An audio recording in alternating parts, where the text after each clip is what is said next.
Allah. Terus bagaimana hubungan dengan anak saya yang sekolah di pesantren, Pak? Ini mau nanya. Jika sudah bersuci atau berwudu, Terima kasih, kemudian Bapak. bersentuhan dengan suami. Bismillahirrahmanirrahim. Assalamualaikum warahmatullahi wabarakatuh. Alhamdulillahi rabbil alamin. Assalatu wassalamu ala nabiyyina Muhammad wa ala alihi wa ashabihi ajmain. Alhamdulillah pemirsa Fatwa TV dan juga pendengar radio dimanapun Anda berada. Puja dan puji syukur kita panjatkan kehadirat Allah Tabaraka wa Ta'ala, di mana pada kesempatan sore hari ini Allah masih memberikan kita kesempatan untuk kembali berjumpa dalam program live interaktif Fikih Ibadah bersama guru kita Al-Ustadz Anas Burhanuddin Hafizahullah Ta'ala. Beliau merupakan salah seorang anggota Dewan Fatwa Perhimpunan Al-Irsyad. Dan pemirsa, Alhamdulillah pada kesempatan sore hari ini beliau telah hadir bersama kita di studio Fatwa TV Jember. Mari kita sapa beliau terlebih dahulu pemirsa. Assalamualaikum Ustaz. Waalaikumsalam warahmatullahi wabarakatuh. Insyaallah. Gimana kabarnya Ustaz? Alhamdulillah sehat. Alhamdulillah. Semoga antum juga sehat dan kita doakan para pemirsa dan pendengar kita senantiasa dalam lindungan dan penjagaan dari Allah Subhanahu wa taala. Amin amin. Jazakumullah khairan Ustaz. Dan pemirsa, alhamdulillah Ustaz dalam keadaan sehat, dan sesaat lagi kita akan bersama-sama mendengarkan nasihat pembuka, nasihat muqaddimah dari Ustadz Anas Burhanuddin Hafizahullah Ta'ala. Silakan Ustaz. Iya, bismillahirrahmanirrahim. Para pemirsa yang dirahmati Allah Subhanahu wa taala. Saat turun firman Allah Subhanahu wa taala, "Kalla latus'alunna yawma idzin 'anil na'im." Sungguh kalian akan ditanya tentang kenikmatan. Maka sebagian sahabat bertanya kepada Rasulullah sallallahu alaihi wasallam, "Wahai Rasulullah, nikmat apa? Nikmat yang mana yang kami akan ditanya tentangnya?" Salah satu dari mereka mengatakan, "Innahumal aswadan, at-tamru wal ma' ya Rasulullah." Sesungguhnya yang kami punya adalah air dan kurma saja. Ini ditanyakan kepada Rasulullah sallallahu alaihi wasallam saat dunia masih susah. Saat dunia belum dibukakan oleh Allah Subhanahu wa taala untuk umat Islam. Mereka sangat sederhana, kehidupan mereka jauh dari mewah. Dan mereka mengatakan bahwasanya yang mereka punya hanyalah air dan kurma. Maka Nabi Muhammad sallallahu alaihi wasallam mengatakan, "Wallahi innahu sayakun." Demi Allah, itu akan terjadi. Kalian akan ditanya tentang al-aswadan, tentang kurma dan air. Ya, dan pada zaman kita diuji oleh Allah Subhanahu wa taala dengan terbukanya dunia untuk kita.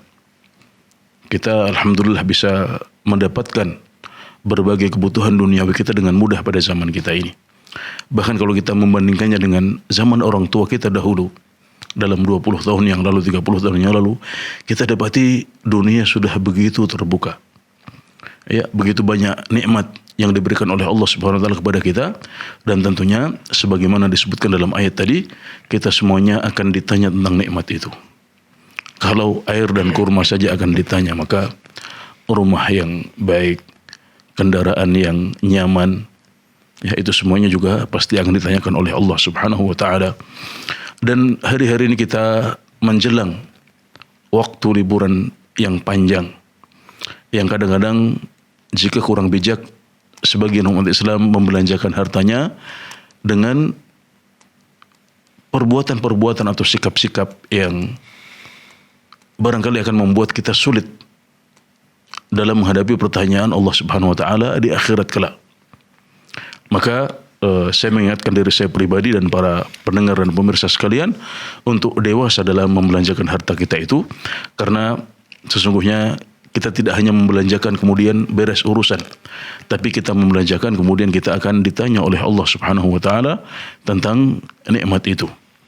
Apalagi pada hari-hari ini kita melihat ada banyak saudara kita sesama muslim yang terdampak oleh pandemi.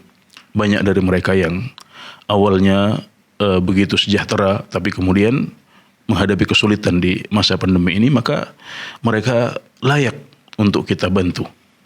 Jadi kalau seandainya di masa pandemi ini Allah Subhanahu wa taala memberikan kepada kita kemudahan, ya, kita masih bisa makan saat orang lain kesulitan makan, kita masih bisa belanja saat banyak orang kesulitan untuk belanja, maka hendaknya kita bisa menggunakan skala prioritas dengan membelanjakan harta kita itu untuk hal-hal yang sifatnya ibadah kepada Allah Subhanahu wa taala, hal-hal yang bisa kita pertanggungjawabkan di hadapannya, bukan justru malah membelanjakannya untuk sesuatu yang tidak jelas, apalagi sesuatu yang akan membuat kita kesulitan dalam mempertanggungjawabkannya di hadapan Allah Subhanahu wa taala di akhirat kelak. Demikian sebagai nasihat pembuka, wallahu taala alam. Baik, Masya Allah. Terima kasih Ustadz. Jazakumullah khairan atas nasihatnya. Dan pemirsa, tidak lupa kami sampaikan bahwasannya live interaktif ini dapat pula Anda dengarkan melalui relay radio yang tergabung dalam Asosiasi Radio dan Televisi Islam Indonesia atau RTVC. Di antaranya adalah Radio Binbas Yogyakarta, Radio Sahabat Tegal, Radio MD FM Probolinggo, Radio Amuba Pangkal Pinang, Radio Sago FM Sumatera Barat, Radio Gema FM Bontang, Radio Al-Hikmah Banyuwangi, Radio Albina AM Bekasi, Radio Tuah FM Riau, dan Radio Dai Tengaran. Dan pemirsa, bagi Anda yang ingin bertanya secara langsung kepada Ustadz, silakan menghubungi kami di 0331 544 6087, 0331 544 6087. Baik Ustadz, pertanyaan pertama dari saudara Susanti di Sumatera Selatan, Ustadz. Bismillah, mohon bertanya Ustadz, ayah saya sudah meninggal rahimahullah. Dulu sudah pernah naik haji dan sekarang anaknya mau berbuat baik dengan mengumrohkan beliau. Apakah boleh kalau anaknya itu perempuan, Ustadz? Ya, bismillahirrahmanirrahim. Alhamdulillahirabbil alamin wassalatu wassalamu ala asyrafil anbiya'i wal mursalin sayyidina Muhammadin wa ala alihi wa ashabihi ajma'in, amma ba'd. Mengumrohkan orang tua yang sudah meninggal adalah salah satu bentuk birrul walidain yang agung. Ketika salah satu atau kedua orang tua kita sudah meninggal, maka sesungguhnya pintu bir atau berbakti kepada mereka tidak serta-merta tertutup. Alhamdulillah masih ada banyak amal soleh yang bisa kita lakukan yang pahalanya bisa mengalir ke mereka. Di antaranya yang disepakati oleh para ulama adalah kalau kita bersedekah atas nama mereka, kemudian juga haji atau umroh atas nama mereka. Ya, suatu ketika seorang sahabat Nabi Muhammad SAW dalam haji wada bersama Nabi Muhammad SAW mengucapkan labbaik Allahumma an syuburumah. Ya Allah, kami penuhi panggilanmu dengan haji atas nama Syubrumah. Kemudian ketika mendengar orang ini meniatkan hajinya seperti itu, Nabi Muhammad SAW bertanya kepada beliau, siapa itu Syubrumah? Maka beliau mengatakan, akhun li au qaribun li. Dia adalah saudara saya atau kerabat saya. Kemudian Nabi Muhammad SAW bertanya, apakah engkau sudah haji sebelumnya? Maka beliau mengatakan, saya belum haji sebelumnya. Maka Nabi Muhammad SAW mengatakan, hujja an nafsika wa thumma hujja an syuburumah. Kalau begitu, engkau haji untuk dirimu sendiri dahulu, baru kemudian engkau haji untuk syuburumah. Nah, jadi di sini kita bisa simpulkan beberapa hal. Yang pertama, bahwasanya kita boleh haji atau umrah atas nama orang lain. Jadi melaksanakan haji atau umrah dengan niat umrah dan haji ini pahalanya untuk orang lain. Jadi ini dibolehkan dalam agama kita. Jadi ini termasuk ibadah yang yaqbalun niyabah atau yang boleh diwakilkan, yang tidak harus dikerjakan sendiri seperti solat, di mana Nabi Muhammad SAW mengatakan la yusalli ahadun an ahad, tidak boleh ada orang yang solat mewakili orang lain. Tapi untuk haji atau umrah itu boleh. Dalilnya adalah hadis ini. Kemudian syarat bagi orang yang ingin menghajikan atau mengumrahkan orang lain adalah dia sudah haji dahulu atau dia sudah umrah dahulu. Ini adalah syarat yang disebutkan oleh Rasulullah SAW. Beliau tidak membahas tentang jenis kelamin, beliau tidak membahas tentang yang lain, ya. Tapi yang dibahas adalah apakah Anda sudah haji atau belum. Kalau sudah haji, silahkan menghajikan orang lain, silahkan menghajikan syuburumah. Kalau belum, maka berarti Anda harus haji dahulu untuk diri Anda sendiri, baru kemudian Anda boleh menghajikan orang lain. Nah, kembali ke konteks pertanyaan kita, di sini ada seorang putri yang punya niat baik untuk mengumrohkan ayahanda beliau yang dahulu sudah pernah haji, alhamdulillah. Ya, ini adalah sebuah taufik dari Allah Subhanahu wa taala. Saya katakan hani'an laki, atau selamat atas tergeraknya hati Anda untuk berbakti kepada ayah Anda meskipun beliau sudah meninggal. Kita doakan semoga Anda bisa menjalankan ibadah ini dan dimudahkan perjalanannya oleh Allah Subhanahu wa taala. Kemudian yang kedua, tidak masalah ketika seorang putri mengumrohkan ayahnya. Seperti yang sudah kami jelaskan tadi. Yang penting putri ini sudah pernah umroh dahulu.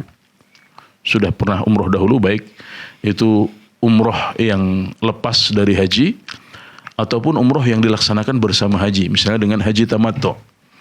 Ya, maka tidak masalah bagi seorang putri yang sudah pernah umroh untuk mengumrohkan ayahnya yang sudah pernah mengumrohkan ayahnya yang sudah meninggal. Ya, jadi tidak masalah dan kita doakan semoga menjadi umroh yang mabrur dan diterima oleh Allah Subhanahu wa taala. Baik, jazakumullah khairan Ustaz, dan itu jawaban untuk saudari Susanti di Sumatera Selatan. Baik, selanjutnya Ustaz, pertanyaan kedua dari saudara Aldi di Pekanbaru. Assalamualaikum Ustaz. Apakah dalam membersihkan anggota badan atau mandi sebaiknya harus menggunakan shower? Karena saya berpikir kalau pakai gayung dalam hal menyiram bisa mantul lagi air yang dari badan ke dalam ember dan juga terkena di gayung, Ustaz. Oke. Iya, air yang memantul dari badan kita atau yang jatuh dari badan kita saat kita mengerjakan wudhu atau mandi wajib, maka ini yang disebut sebagai al-ma'ul musta'mal, air yang sudah terpakai. Ya, para ulama berbeda pendapat tentang air musta'mal ini, apakah dia boleh dipakai untuk bersuci apa tidak. Tapi yang lebih kuat adalah pendapat yang mengatakan bahwasanya air yang mantul dari badan kita itu masih bisa dipakai untuk bersuci lagi. Karena dahulu para sahabat berebut bekas air wudhu yang dipakai oleh Rasulullah SAW, yakni air wudhu yang lepas dan jatuh dari badan beliau saat beliau berwudhu. Kemudian yang kedua, secara logika dia adalah air yang baru saja dipakai untuk mensucikan anggota badan yang suci. Jadi saat kita wudhu, saat kita mandi, biasanya ya, kemungkinan besar sebenarnya badan kita tidak bernajis. Kita berwudhu, bermandi itu bukan menghilangkan najis, tapi mengangkat hadas. Jadi air yang lepas dari wajah kita saat kita berwudhu, atau air yang mantul dari badan kita saat kita mandi wajib, maka sesungguhnya dia baru saja dipakai untuk mensucikan anggota tubuh yang sudah suci dasarnya. Jadi percampuran air ini dengan sesuatu yang suci tidak membuat air itu kemudian berubah hukum. Dia tetap suci dan mensucikan, boleh dipakai untuk bersuci. Nah, kemudian juga di antara dalil yang disebut oleh para ulama adalah bahwasanya biasanya kalau kita mandi maka air musta'mal yang lepas dari wajah kita atau dari tangan kita atau dari badan kita itu biasanya menjatuhi bejana, yaitu menjatuhi sisa air yang masih ada di bejana. Dan para ulama ya semuanya mengatakan bahwasanya air itu adalah air yang suci dan mensucikan. Air yang di bejana yang sudah terkenai, air yang mantul atau jatuh dari badan kita itu adalah air yang suci dan mensucikan. Yang diperselisihkan adalah air yang baru jatuh atau mantul dari badan kita, itu yang disebut al-ma'ul musta'mal. Adapun yang di bejana maka itu adalah air yang suci dan mensucikan. Nah, maka ini menuntun kita kepada jawaban. Jadi apakah kita harus mandi dengan shower atau kita boleh mandi dengan bejana? Nah, para ulama sudah menjelaskan bahwasanya air yang mantul dari badan kita kemudian jatuh ke sisa air di bejana itu tidak mempengaruhi hukum air yang ada di bejana itu.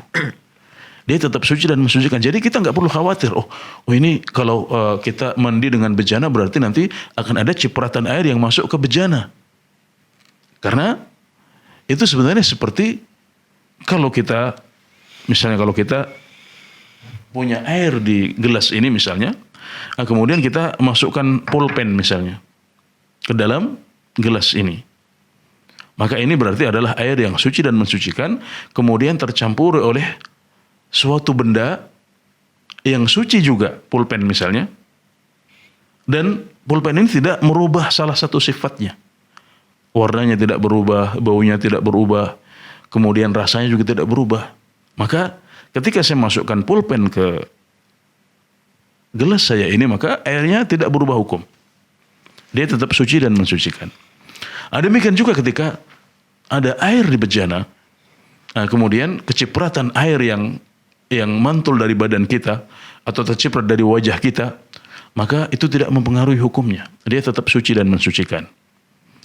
Maka kita tidak perlu merasa sungkan atau merasa berat hati.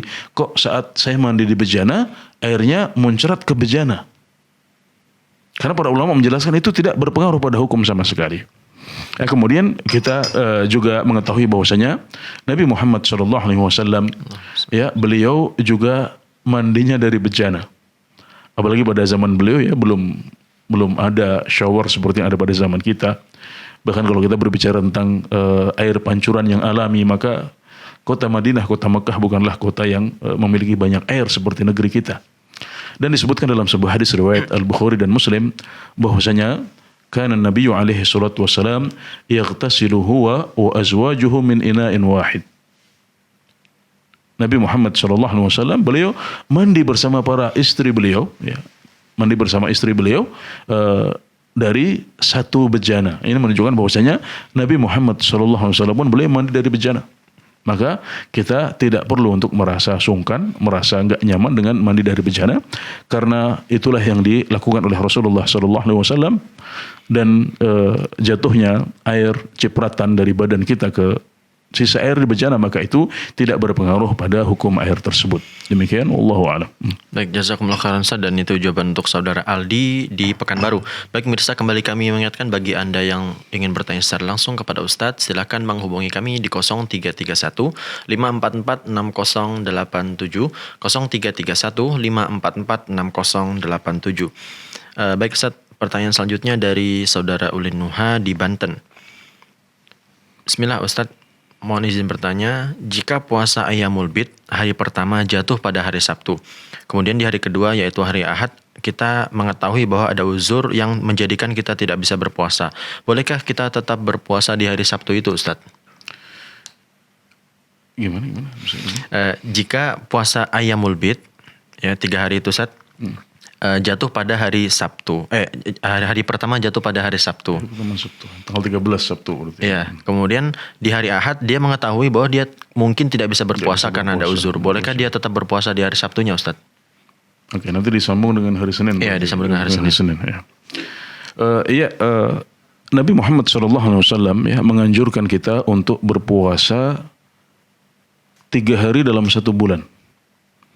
3 hari ini bisa di awal bulan, bisa di akhir bulan, bisa di tengah bulan, bisa berturut-turut, bisa juga tidak urut. Kemudian yang terbaik dari puasa 3 hari ini adalah kita melakukannya di tengah bulan, yaitu pada tanggal 13, 14, dan 15. Nah, kita di sisi lain mengetahui bahwasanya Nabi Muhammad SAW melarang kita untuk berpuasa pada hari Jumat, juga pada hari Sabtu, kecuali kalau kita mendahulunya dengan puasa di hari yang lain, puasa sehari sebelumnya atau sehari setelahnya. Ya, dan ini menunjukkan bahwasanya larangan yang dimaksudkan oleh Nabi Muhammad SAW adalah mengkhususkan hari Jumat atau hari Sabtu dengan ibadah. Jadi memang sengaja mengkhususkan hari Sabtu atau hari Ahad. Makanya larangan ini menjadi tidak berlaku kalau kita mendahulunya dengan sehari setelahnya atau sehari sebelumnya. Nah, di sini kita melihat bahwasanya saudara yang bertanya ini niat puasanya bukan mengkhususkan hari Sabtu, tapi dia ingin puasa di hari Bid. Jadi bukan hanya sendiri, tapi puasa tanggal 13, 14, 15. Bukan hanya tanggal 13 saja yang jatuhnya hari Sabtu. Maka berarti beliau sudah meniatkan puasa ini bukan karena keistimewaan hari Sabtu atau mengkhususkan hari Sabtu, tapi memang berpuasa dengan niat hari Bid. Jadi yang dimaksudkan, yang diniatkan adalah hari Bidnya, bukan hari Sabtunya.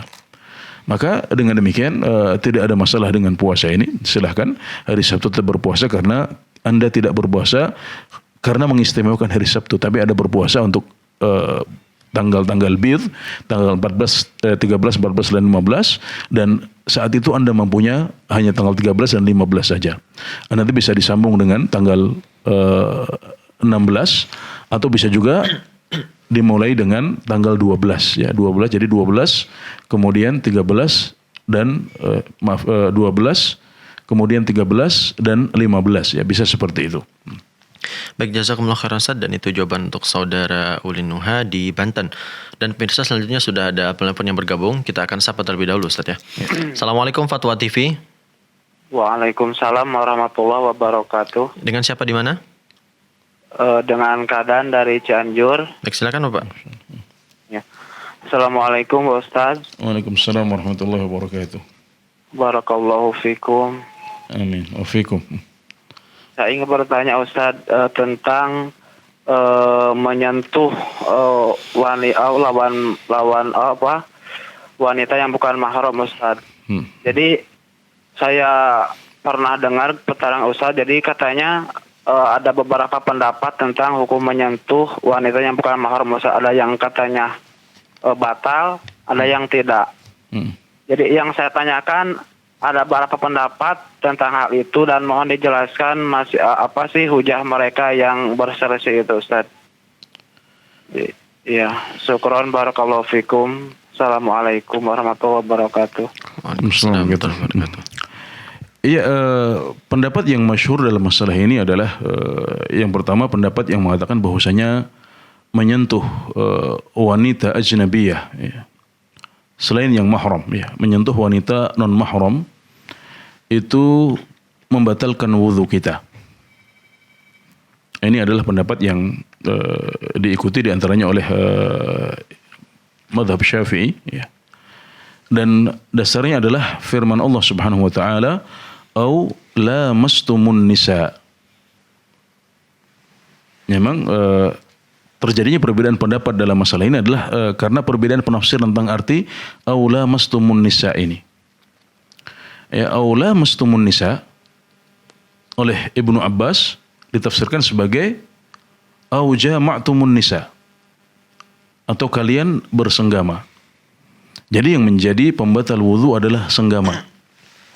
Sementara sebagian ulama yang lain termasuk Imam Syafi'i berpendapat bahwasanya arti ayat ini adalah atau kalian menyentuh wanita. Nah, mereka berdalil dengan zahir ayat ini yang juga ditafsirkan oleh qiraat yang kedua. Karena qiraat yang kedua, au lamastumun nisa, atau kalian menyentuh wanita. Nah, yang qiraah yang kedua ini, bacaan yang kedua ini, lamnya tidak dibaca mat. Jadi au lamastumun nisa. Yang ini lebih jelas pada makna menyentuh dan bukan bersenggama. Jadi ini adalah dalil yang dipakai oleh mazhab Syafi'i untuk kemudian berpendapat bahwasanya menyentuh wanita yang bukan mahram. Misalnya wanita yang sama sekali asing dari kita. Kemudian juga termasuk istri kita sendiri di sini, karena istri itu bukan mahram. Artinya kalau kita menyentuh mahram kita seperti ibu kita atau adik perempuan kita atau bibi kita, maka ini tidak membatalkan wudu menurut mereka. Jadi yang membatalkan wudu adalah bersentuhan dengan wanita yang bukan mahram. Baik itu istri, apalagi wanita yang sama sekali asing atau ajnabiyah dari kita. Sedangkan pendapat masyhur yang kedua adalah pendapat yang mengatakan bahwasanya sekedar menyentuh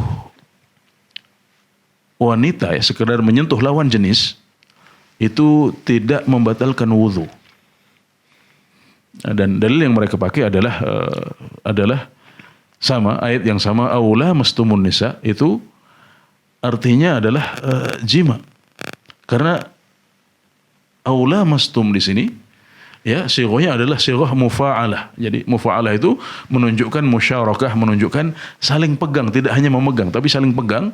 Yang ini adalah kinayah dari bersenggama, hubungan intim antara suami istri. Dan pendapat mereka ini didukung ya oleh beberapa hadis, di antaranya bahwasanya Nabi Muhammad SAW biasa untuk mencium istri beliau sebelum beliau berangkat sholat. Kemudian beliau keluar menuju masjid dan tidak wudhu lagi. Nah, dan tentunya mencium itu lebih dari sekedar memegang. Dan ternyata Nabi Muhammad SAW mencium istri beliau, kemudian beliau tidak berwudhu lagi. Artinya berarti mencium tidak membatalkan wudhu. Dan tidak bisa kita katakan bahwa ini adalah hukum khusus untuk Nabi Muhammad SAW, karena pada dasarnya hukum yang berlaku untuk Nabi Muhammad SAW juga berlaku untuk umat beliau. Kecuali kalau ada dalil yang menunjukkan bahwasanya itu adalah hukum khusus bagi beliau. Kemudian juga disebutkan dalam hadis yang lain bahwasanya Nabi Muhammad SAW kalau beliau qiyamul lail, ya, rumah beliau itu sempit. Rumah beliau dan istri-istri beliau itu kecil-kecil dan sangat sederhana. Sampai ketika akhirnya rumah-rumah ini dahulu dirubuhkan untuk perluasan Masjid Nabawi, sebagian ulama mengatakan kalau seandainya rumah Nabi Muhammad SAW dan para istri beliau dibiarkan saja, agar semua orang yang datang ke kota Madinah melihat betapa sederhananya kehidupan beliau, betapa sederhananya rumah Nabi Muhammad SAW. Ya, intinya di antara yang menunjukkan kesederhanaan adalah bahwasanya saking sempitnya rumah beliau ketika beliau qiyamul lail itu, Aisyah radhiyallahu anha biasa tidur, ya, membujur di hadapan Nabi Muhammad SAW. Nah, kemudian saat beliau berdiri sholat, Aisyah terbiasa untuk memujur, ya, terlentang di hadapan beliau. Dan ketika Nabi Muhammad SAW sujud, maka beliau akan menggerakkan kaki Aisyah, memberi isyarat bahwasanya saya ingin sujud. Angkat kakimu, aku ingin sujud di tempat kakimu ini. Maka beliau memegang kaki Aisyah radhiyallahu anha. Kemudian Aisyah akan mengangkat kaki beliau. Maka beliau sujud di situ. Nah, kemudian ketika beliau sudah bangun lagi berdiri, maka Aisyah akan menjulurkan kaki beliau lagi. Nah, ini juga menunjukkan bahwasanya Nabi Muhammad SAW memegang badan, ya, memegang kulit, ya, memegang basyarah atau kulit Aisyah radhiyallahu anha yang merupakan istri beliau. Aisyah juga bukan wanita yang haram untuk dinikahi. Sekarang sudah menjadi istri Rasulullah SAW, tapi sebelum itu Aisyah adalah ajnabiyah. Beliau bukan mahram untuk Aisyah sebelum dinikahi. Nah, ini menunjukkan bahwasanya sekedar menyentuh, ya, itu tidak membatalkan wudhu, tapi sekali lagi ini adalah masalah khilafiyah di antara para ulama. Dan Allah Ta'ala alam pendapat yang kedua ini lebih kuat, ya, dan didukung oleh beberapa hadis yang sahih dari Nabi Muhammad SAW. Ya, semoga ini bisa membantu, ya, dan mencerahkan. Dan mungkin Pak Kadan nanti bisa lebih, ya, kalau ingin membaca lebih panjang tentang khilaf dalam masalah ini bisa merujuk kepada buku-buku fikih muqaran, yaitu fikih perbandingan madhab, ya, jika ingin mendapatkan penjelasan yang lebih panjang. Namun ini kira-kira pendapat-pendapat yang paling masyhur, ya, ditambah dalil pokok yang dipakai oleh mereka untuk berdalil, ya. Baik, terima kasih Ustaz, jazakumullah khairan. Dan selanjutnya pemirsa sudah ada lagi melapor yang bergabung. Kita akan sapa terlebih dahulu pemirsa. Assalamualaikum Fatwa TV. Waalaikumsalam warahmatullahi wabarakatuh. Ya, dengan siapa di mana Ibu? Sama Ibu Ida dari Palembang. Baik, silakan Ibu Ida. Nah, Assalamualaikum Pak Ustaz. Waalaikumsalam warahmatullahi wabarakatuh. Ya begini Pak Ustaz, ini kalau saya ini tidak sengaja bersentuhan dengan anak saya ini Pak Ustaz. Anak saya itu kan lagi bulanan begitu Pak Ustaz. Nah, saya itu bersentuhan tidak sengaja. Saya ini tadi sudah mengambil wudhu Pak Ustaz. Apa saya wudhu lagi apa ya tidak ya Pak Ustaz? Iya, dengan putra ibu sendiri, ya, betul, ya? Dengan anak saya perempuan Pak Ustaz. Dia itu kan sedang bulanan begitu. Tapi Oh iya. tidak sengaja Pak Ustaz. Apa saya wudhu lagi apa tidak? Iya, Ibu. Jadi wanita yang haid itu tidak najis. Oh, begitu. Wanita haid itu tidak najis. Jadi yang najis adalah darah yang keluar dari rahim atau dari farjinya. Itu yang najis. Adapun badan wanita yang haid maka dia tetap suci.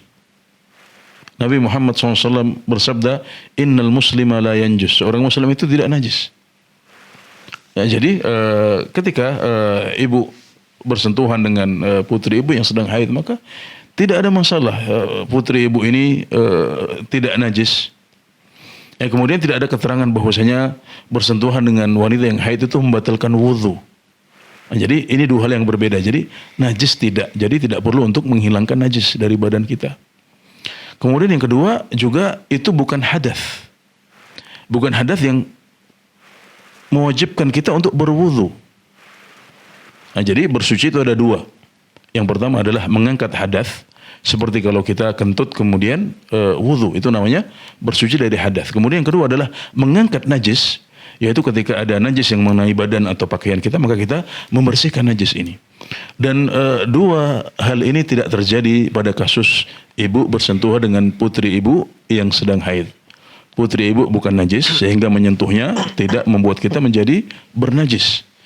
Kemudian juga tidak ada keterangan yang sahih bahwasanya wanita haid itu kalau kita sentuh berarti wudu kita batal. Ini juga tidak ada dasarnya. Maka kita butuh dalil. Kalau ada yang mengatakan seperti itu, dalilnya apa? Dan setahu saya tidak ada dalil yang mengatakan bahwasanya bersentuhan dengan wanita haid itu membatalkan wudu. Ya demikian, wallahu a'lam. Jazakumullah khairan Ustaz atas jawabannya. Selanjutnya Ustaz kita lanjutkan, ada pertanyaan dari saudara Abdul Syukur di Jawa Barat Ustaz. Bismillah. Assalamualaikum Ustaz. Saya berprofesi sebagai driver ojek online. Apakah boleh membaca Al-Quran digital di pinggir jalan sambil menunggu orderan yang masuk? Apakah ini tidak termasuk perbuatan riya Ustaz karena membaca di pinggir jalan? Jazakumullah khairan Ustaz. Ya, Masya Allah, ya subhanallah. Ya, jadi Nabi Muhammad SAW berpesan kepada seorang sahabat yang mengeluhkan tentang banyaknya tugas-tugas dalam agama Islam. Ya, banyaknya syariat, banyaknya perintah Allah Subhanahu wa taala. Kemudian beliau meminta nasihat dari Nabi Muhammad SAW, sebuah nasihat yang bisa dijadikan pegangan agar beliau bisa menjalankan perintah-perintah Islam yang banyak ini. Maka pesan yang dipilih oleh Nabi Muhammad SAW untuk sahabat ini adalah la yazalu lisanuka ratban min dzikrillah. Hendaknya lidahmu senantiasa basah dengan zikir memuji Allah Subhanahu wa taala. Jadi alangkah beruntungnya ketika ada orang yang mengisi hari-harinya dengan zikir, mengisi waktu kosongnya dengan memuji Allah Subhanahu wa taala, mengisi waktu menunggu dengan membaca Al-Quran, karena membaca Al-Quran adalah zikir yang paling utama. Ini zikir khusus. Jadi Masya Allah, pertanyaan dari saudara kita ini yang Masya Allah bekerja sebagai ojek online tapi masih peduli dengan agama. Dia menyadari bahwasanya ada banyak waktu kosong ketika dia bertugas. Ada banyak waktu kosong ketika dia sedang menunggu order. Ya, maka alangkah baiknya kalau kita bisa mengisi waktu kosong kita dengan zikir kepada Allah Subhanahu wa taala, yaitu memuji Allah Subhanahu wa taala dengan berbagai zikir yang disyariatkan, termasuk dengan membaca Al-Qur'an. Ya, dan kalau kita melihat pada sirah salafus saleh, kemudian juga jangan salafus saleh, tapi barangkali ya kita kadang-kadang terinspirasi oleh model pertanyaan seperti yang sederhana ya, tapi kadang-kadang menyentuh kita. Subhanallah. Beliau saja berpikir seperti itu. Kenapa kita tidak? Kemudian juga kita kadang-kadang bisa terinspirasi oleh orang-orang di negeri lain yang sama-sama jauh dari zaman kenabian, dari zaman para sahabat, tapi mereka begitu rajin beribadah. Nah, yang seperti ini biasa dilakukan oleh kawan-kawan kita di luar sana, di Saudi Arabia, di Mesir, di berbagai negeri Islam. Ada banyak orang yang sambil naik kereta baca mushaf, ya, sambil nunggu di depan lift baca mushaf, sambil ngantri mereka membaca Al-Quran. Itu yang hendaknya kita teladani. Kemudian kita galakkan, kita viralkan kalau bisa, kalau istilah sekarang kita viralkan, kita perbanyak yang seperti ini. Dan subhanallah, ketika hal seperti itu masih jarang di Indonesia, di negeri kita. Ketika ada 1-2 orang yang melakukan itu, akhirnya viral. Kenapa? Karena masih jarang. Padahal di luar sana seperti itu mungkin biasa. Nah, maka ini barangkali yang memantik pertanyaan. Jadi ada semangat untuk ingin mengisi kekosongan dengan membaca Al-Quran, tapi khawatir itu menjadi riya, mungkin khawatir diviralkan ya mungkin. Jadi, Ustaz. Akhirnya dia tidak bisa untuk menguasai hatinya. Bisa jadi seperti itu. Ini sebuah pertanyaan yang masuk akal. Tapi saya katakan bahwasanya memang yang membedakan antara riya dengan tidak riya itu adalah di hati sana ya. Tidak serta-merta kalau orang membaca Al-Quran di luar rumah, di atas motor atau di kereta itu berarti dia riya. Tidak.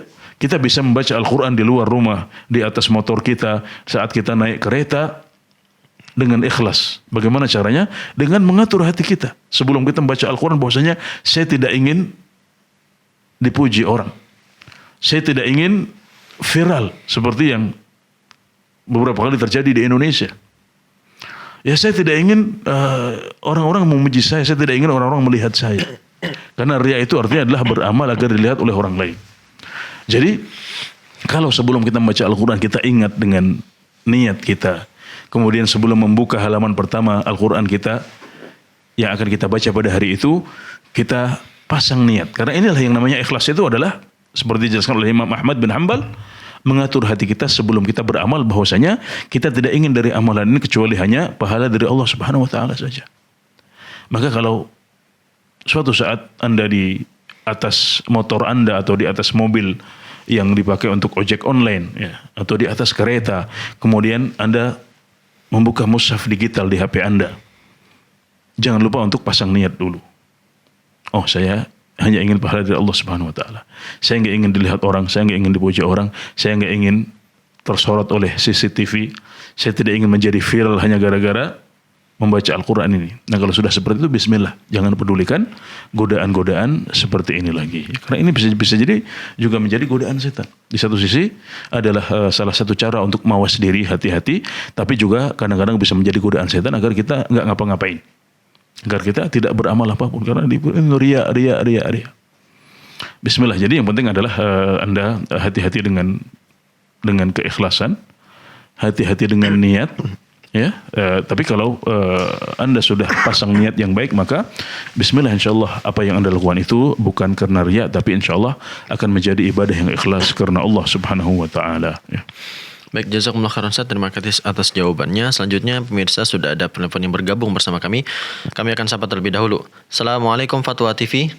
Waalaikumsalam warahmatullahi wabarakatuh. Baik, silakan dengan Bapak di mana? Rizal di Singkawang, Kalimantan Barat. Baik, silakan Bapak. Barakallahu fiik Ustaz. Wa fiikum barakallah. Semoga Allah Azza wa Jalla menjaga merahmati Ustaz bersama kru Fatwa TV. Amin. Ya, semoga perlindungan juga diberikan oleh Allah buat Bapak dan keluarga di Singkawang. Masya Allah. Begini Ustaz, Ana ada dua pertanyaan. Satu tentang sedekah di dalam sholat. Ketika sholat asar sudah selesai, lalu jemaah kan sudah bubar, datang seseorang sholat. Lalu ada seseorang ingin menemaninya, kan itu istilahnya sedekah untuk berjamaah. Nah, cuma pertanyaannya begini Ustaz, bagaimana dengan larangan sholat setelah sholat asar? Jadi apa niatnya itu sholat mutlak atau sholat apa? Yang kedua Ustaz, begini Ustaz, bagaimana kedudukan sholat saf antara wanita dengan pria itu yang sejajar? Ini biasanya di gedung-gedung pasar swalayan itu Ustaz, pasar yang kecil. Di mana soft wanitanya sejajar dengan soft pria, Pak ya? Betul. Ada dibatasi dengan sekat refleks gitu. Jadi itu napak perempuan yang lagi sujud itu napak di sebelah gitu. Baik, cukup Ustaz. Ya. Dua pertanyaan Ustaz. Yang pertama sedekah salat Ustaz. Ya, suatu ketika Nabi Muhammad SAW mendapati seorang sahabat yang terlambat ikut sholat jamaah. Ketika akhirnya sahabat ini sholat sendiri di masjid, Nabi Muhammad SAW menganjurkan para sahabat untuk bersedekah kepada sahabat ini. Beliau mengatakan, ayyukum yatasaddaqu ala hadha. Siapa di antara kalian yang mau bersedekah untuk fulan ini yang terlambat sholat, sekarang dia sholatnya sendiri. Nah, agar dia bisa dapat sholat jamaah, maka beliau menganjurkan agar ada sahabat lain yang sholat bersama beliau. Jadi akhirnya sahabat ini akan sholat wajib, sementara sahabat tersebut akan sholat sunnah. Jadi ini adalah sebuah sunnah yang dianjurkan oleh Rasulullah SAW. Dan kalau itu masih jarang dipraktekkan di masjid kita, maka mari kita praktekkan. Cuma pertanyaannya adalah kalau itu memang menjadi sholat sunnah bagi orang yang sudah ikut jamaah, kemudian dia ingin bersedekah, ya sholatnya kan sholat sunnah, berarti ini masuk dalam larangan untuk sholat, ya, larangan untuk sholat setelah sholat asar. Kalau seandainya sholatnya adalah sholat asar atau sholat subuh, ya betul seperti itu, ya. Tapi kita ingat bahwasanya larangan sholat setelah asar atau setelah sholat subuh ini bukanlah larangan yang mutlak. Ya, jadi itu bukan larangan yang mutlak, tapi Nabi Muhammad SAW diriwayatkan mengecualikan beberapa bentuk sholat dalam kondisi seperti ini. Nah, di antaranya adalah sholat jenazah boleh dilakukan setelah sholat asar. Kemudian juga Nabi Muhammad SAW pernah mengqadha sholat sunnah ba'diyah zuhur beliau, di mana suatu ketika beliau kedatangan tamu dan beliau tersibukkan oleh tamu ini sampai beliau tidak sempat mengerjakan sholat ba'diyah zuhur pada waktunya. Sementara ba'diyah zuhur ini adalah salah satu sholat sunnah rawatib yang senantiasa beliau jaga. Maka apa yang beliau lakukan? Beliau mengqadha sholat ba'diyah zuhur ini setelah sholat asar. Nah, ini berarti larangan sholat sunnah larangan sholat setelah asar, ya, itu tidak mutlak. Tapi kita boleh mengerjakan sholat setelah asar jika ada sebab khusus. Nah, seperti kasus yang ditanyakan tadi itu. Kita sudah selesai sholat asar, kemudian ada jamaah yang sendiri mengerjakan sholat asar dan kita ingin mengamalkan sunnah bersedekah pada orang yang terlambat sholat. Nah, maka berarti kita nggak pernah niatkan untuk sholat asar.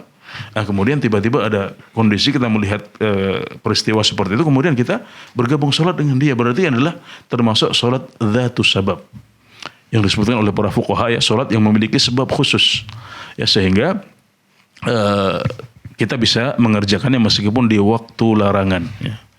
Adapun niatnya maka kita bisa meniatkan sholat sunnah mutlak, ya, atau sholat sunnah sedekah, ya, sholat sunnah sedekah kepada orang yang terlambat sholat, ya, bisa kita niatkan sedemikian rupa. Ya, demikian, wallahu a'lam. Pertanyaan kedua tentang saf wanita dan pria yang sejajar, Ustaz. Iya, idealnya safnya para wanita itu di belakang. Karena Nabi Muhammad SAW bersabda, akhiruhunna haitsu akharahunna Allah. Akhirkanlah mereka, letakkan mereka di belakang sebagaimana Allah mengakhirkan mereka. Nah, ini maka prakteknya pada zaman Nabi Muhammad SAW saf para wanita itu terletak di belakang. Jadi dalam hadis yang lain Nabi Muhammad SAW bersabda, khairu sufufur rijal awwaluha. Sebaik-baik saf para pria adalah yang paling depan. Wa khairu sufufin nisa akhiruha. Sebaik-baik saf para wanita adalah yang paling belakang. Nah, ini adalah idealnya. Tapi jika karena kondisi tertentu, ya, mungkin karena kondisi bangunan, ya, atau bentuk bangunan yang tidak mendukung, ya, untuk menjadikan saf wanita di belakang misalnya, ya, sehingga membuat sebagian saf sejajar dengan saf kaum pria, maka kita boleh sholat di masjid itu, ya. Para wanita juga bisa sholat di masjid itu dan sholat mereka sah. Dan ini yang terjadi di Masjidil Haram, ya, karena kondisi zaman sekarang, ya, di mana sangat sulit untuk menjadikan mereka sama sekali terlepas dari percampuran dengan kaum pria di sekitar Ka'bah. Atau juga di Masjid Nabawi di mana sebagian shaf yang di belakang itu sejajar dengan shaf kaum pria. Maka ini adalah karena kondisi yang menuntut demikian, ya. Karena kondisi bangunan yang harus demikian, karena umat Islam semakin banyak, ya. Mereka tidak mungkin untuk dijadikan untuk diharuskan masuk dari satu pintu di depan saja, sementara hotel mereka rata, ya, di depan Masjid Nabawi ada, di belakang ada, di sebelah kanan ada, di sebelah kiri ada. Maka kondisi itu membuat mereka demi kemudahan bersama dibolehkan masuk dari semua pintu. Jadi ada juga pintu yang dari belakang. Padahal pada zaman Nabi dahulu, ya, SAW, ya, pintu belakang itu untuk kaum wanita saja. Nah, tapi sekarang kondisinya sudah berbeda ya, dan kondisi keramaian ini membuat akhirnya sebagian shaf di Masjidil Haram, di Masjid Nabawi sejajar dengan shaf kaum pria ya. Dan jika demikian maka kita tetap boleh sholat di situ dan sholat kita sah baik untuk pria maupun untuk yang wanita. Walhamdulillah.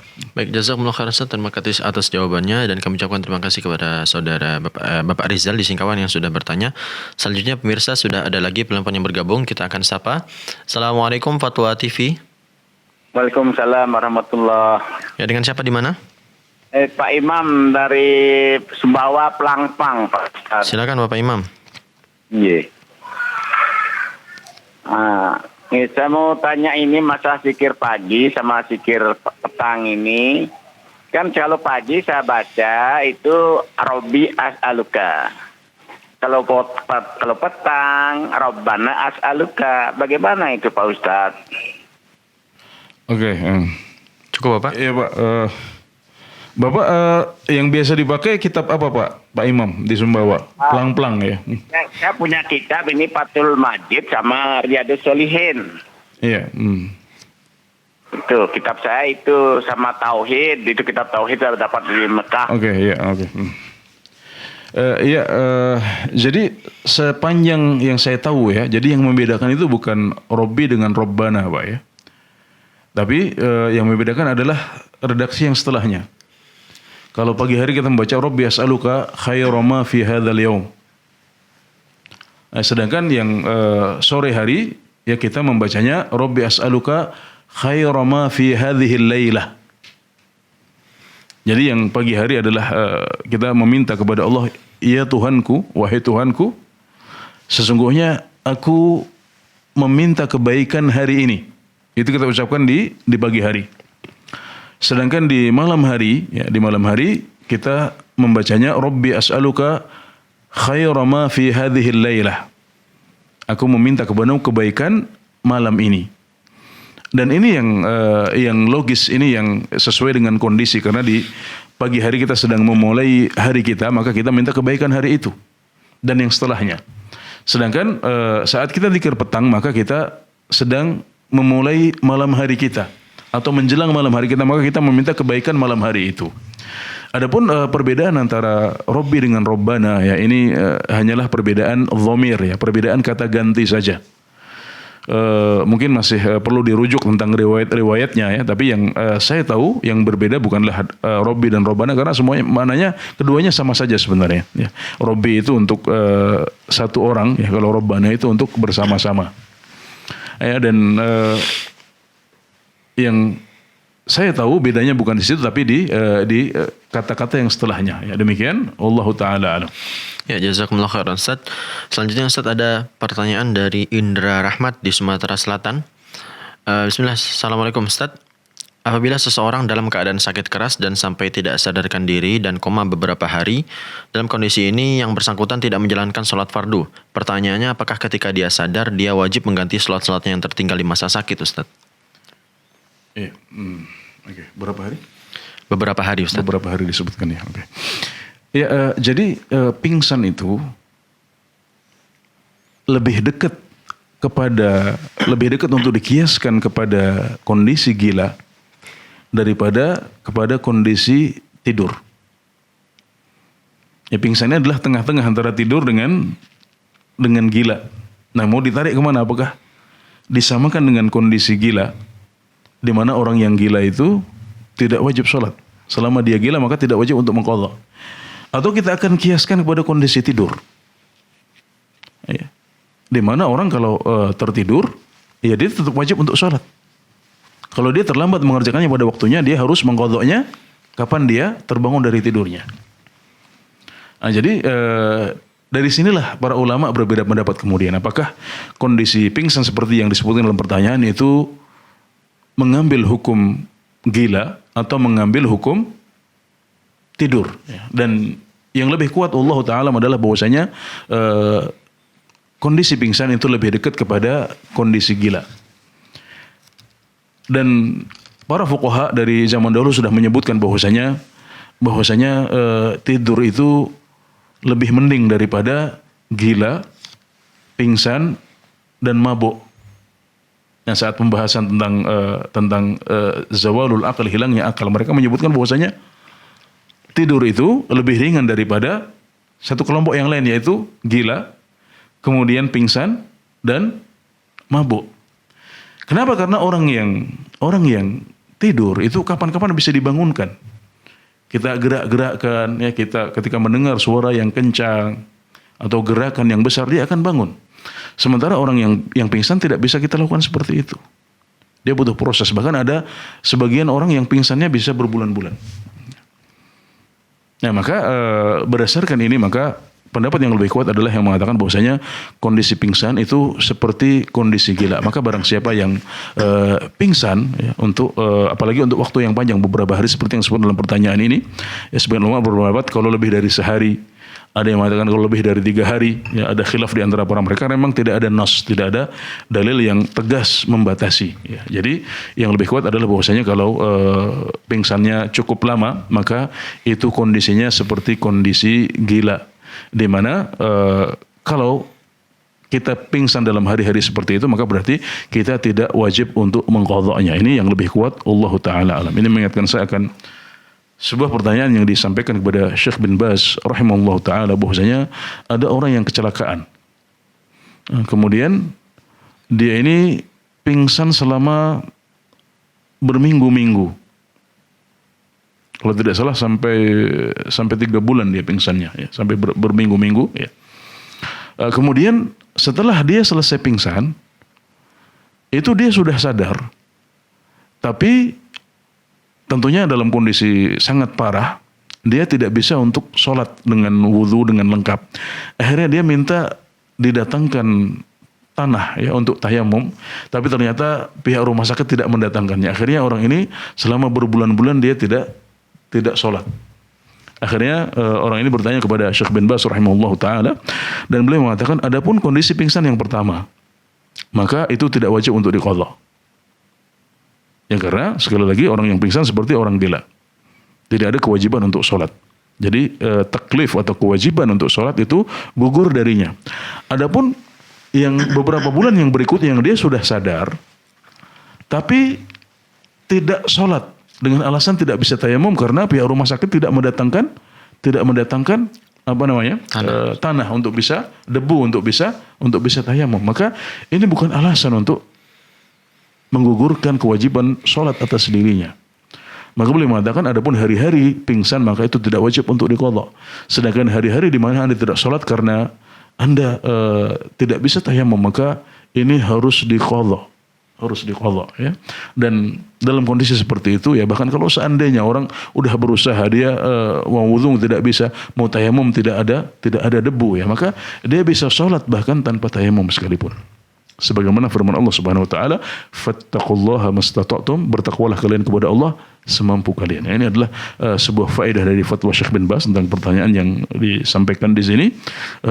Saya sengaja menyebutkannya agar memperkuat, ya, pemahaman kita akan permasalahan ini. Ya, demikian, wallahu a'lam.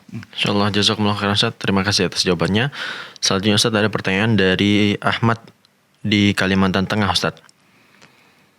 Bismillah Ustaz, bagaimana ketika imam sudah salam sedangkan bacaan tahiyat saya belum selesai? Apakah saya harus mengikuti imam meskipun bacaan saya belum selesai atau menyelesaikan bacaan saya dulu, Ustaz? Iya, tidak semua bacaan tasyahud itu wajib, ya. Jadi ada sebagian bacaan tasyahud terutama yang di belakang, ya, yang doa, itu hukumnya sunnah saja, ya. Jadi kalau saat kita berada di belakang imam, kemudian imamnya sudah salam, ya, kita tinggal menyisakan bacaan doa di akhir yang ta'awudz dari 4 hal, maka kita bisa langsung salam saja. Karena itu hukumnya hanya sunnah, tidak wajib, ya. Dan kalau yang tersisa dari yang wajib hanya sedikit saja, maka tidak masalah kita menambah dahulu, ya, beberapa saat, ya, tidak terlalu lama. Imam sudah salam, kita belum selesai, kita selesaikan dahulu. Ya, mungkin terlambat 2 detik, 3 detik, 5 detik, tidak ada masalah, ya, asal tidak terlalu lama. Karena sabda Nabi Muhammad SAW, innama ju'ilal imamu liyu'tamma bihi. Sesungguhnya imam itu dijadikan untuk diikuti. Ya, jadi jangan kita mendahului imam, jangan kita bergerak bersama-sama imam, jangan kita terlalu lambat darinya. Tapi yang sesuai adalah mutaba'ah, ya, mengerjakan tidak lama setelah imam mengerjakan. Jadi kalau imam sudah salam maka kita juga setelah itu segera salam. Ya, adapun sedikit terlambat ya dalam jangka 3 atau 5 detik atau sekitar itu maka ini tidak masalah ya, bahkan kalau sampai 10 detik itu juga masih dalam batas kewajaran, tidak masalah, kita selesaikan dahulu baru kemudian kita salam setelah imam. Itu kalau kita berbicara tentang zikir tasyahud yang wajib. Adapun yang sunnah seperti doa di belakang, Allahumma inni a'udzubika min adzabi jahannam wa min adzabil qabr wa min syarri fitnatil mahya wal mamat wa min syarri fitnatil masiihid dajjal, atau doa yang sebelum salam lagi, Allahumma a'inni ala dzikrika wa syukrika wa husni ibadatik, maka ini bisa kita tinggalkan karena itu hanya sunnah saja, dan kita bisa segera salam tidak lama setelah imam salam. Ya, demikian, Allahu a'lam. Jazakumullah khairan Ustaz. Baik, mungkin satu pertanyaan lagi Ustaz ya. Dari saudara Firman Syah di Sumatera Selatan. Ustaz, saya sedang membuka lahan di hutan yang jauh dari rumah saya. Kemungkinan sekitar 40 sampai dengan 50 menit jaraknya dari rumah Ustaz. Dalam hal ini bolehkah saya menjamak waktu sholat zuhur dan asar Ustaz? Karena kalau sampai rumah mungkin sekitar jam 5 sore. Ya, oke. Yang pertama, perlu diketahui bahwasanya hukum dasar sholat adalah kita mengerjakan sholat masing-masing pada waktunya. Jadi selagi kita masih mengerjakannya pada waktunya dan tidak repot, maka kita harus mengerjakan sholat itu pada waktunya. Kemudian yang kedua, perlu diketahui bahwasanya sholat itu tidak harus di rumah, tidak harus di musola. Kita bisa sholat di mana saja, bahkan termasuk di lahan yang sedang dibuka. Karena Nabi Muhammad SAW bersabda, wa ju'ilat liyal ardu masjidan wa tahura. Dan tanah atau bumi itu dijadikan sebagai tempat bersujud untukku dan juga sebagai alat untuk bersuci. Jadi kalau kita tidak kalau tidak ada air di lahan, kita bisa tayamum dengan debu. Kalau kita tidak bisa mendapati musola di sana, tidak ada panggung, tidak ada gubuk, kita bisa sholat di atas tanah langsung. Ya, jadi kita bisa, tidak ada alasan untuk menjamak sholat jika memang tidak mendesak. Ya. Tapi kalau seandainya repot sekali, ya misalnya mungkin karena faktor sakit ya atau yang semacamnya, ya maka perlu kita ketahui juga bahwasanya Nabi Muhammad SAW pernah menjamak sholat karena safar. Beliau pernah menjamak sholat juga hanya sekedar karena hujan saja. Nah, maka kalau Anda memiliki alasan yang lebih kuat daripada safar atau hujan, maka Anda boleh untuk menjamak sholat. Kita ambil contoh misalnya sakit. Bandingkan sakit dengan safar, mana lebih berat? Kata para ulama, sakit lebih berat daripada safar. Maka juga sakit lebih berat daripada sekedar turun hujan. Maka kita boleh menjamak sholat kita karena kita sakit. Jadi karena sakit akhirnya kita jamak sholat zuhur dengan asar sekaligus. Di waktu zuhur atau di waktu asar, maka itu boleh.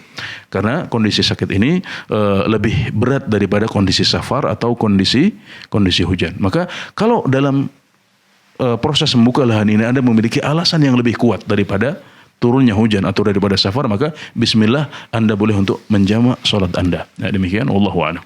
Baik, jazakumullah khairan Ustaz, dan terima kasih kepada saudara Firmansyah yang sudah bertanya, dan juga kami ucapkan Ustaz terima kasih jazakumullah khairan sudah meluangkan waktu untuk hadir di studio Fatwa TV Jember Ustaz. Dan pemirsa, saksikan terus live interaktif mulai dari hari Senin sampai dengan Jumat di waktu yang sudah ditentukan. Kemudian pemirsa, informasi seputar Dewan Fatwa Perhimpunan Al-Irsyad dapat Anda akses melalui website www.dewanfatwa.com. Dan pemirsa, itulah tadi live interaktif Fikih Ibadah bersama Al-Ustaz Anas Burhanuddin Hafizahullah Ta'ala. Kami mohon pamit undur diri, mohon maaf apabila ada kesalahan. Subhanakallahumma wa bihamdika asyhadu an la ilaha illa anta astaghfiruka wa atubu ilaik. Wassalamualaikum warahmatullahi wabarakatuh. Terus bagaimana hubungan dengan anak saya yang sekolah di pesantren, Pak? Ini mau nanya. Jika sudah bersuci atau berwudu, Terima kasih, kemudian Bapak. bersentuhan dengan suami, apakah wudunya batal?